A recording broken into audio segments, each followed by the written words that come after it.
Hi guys, today I'm going to show you how to create password for a doc file on Windows 10.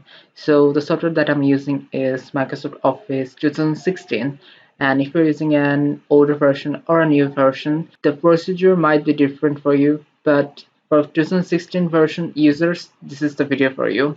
So I have a file here named test.docx. So I'm going to open this file. Now you can see the content of this file, and you might also notice that there is no password, because if there was a password then I would have to put the password before opening the file.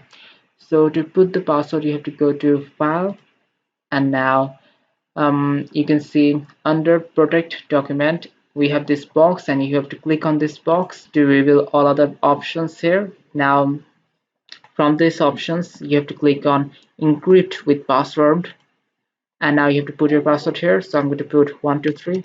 Remember, whatever password you're going to use, please remember them, because if you forget it you will not be able to open a document later. So after selecting your password, click OK, then again enter the same password.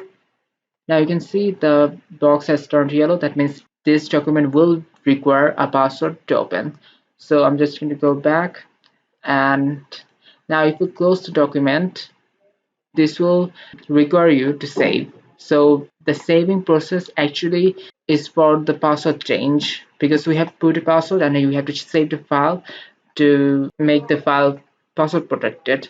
So we have to save it, and now we can open the file again, and it will require a password. So you can see there's a box and it is saying we have to enter a password, and the password is 123. So I'm going to enter that, and you can see we have entered the document, and it's just as simple as that.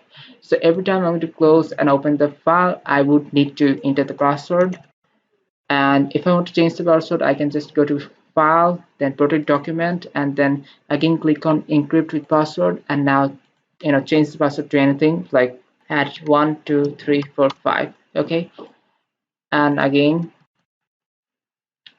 So yeah, it's just as simple as that. Now I'm going to close it. Now it's going to ask me to save again for the password change. I'm going to save it and then open it again. So I have to put it 1 2 3 4 5, and there we go. So it's just as simple as that. If you do it, you will understand how this thing works. And if you don't want to try on your real important fast, just create a new doc file and just test it on that. You will see the results. So thank you everybody for watching this video, and if you think this video was helpful to you, please like and subscribe so that you can help our channel to grow and we can make more contents like this. I will see you in the next video. Bye.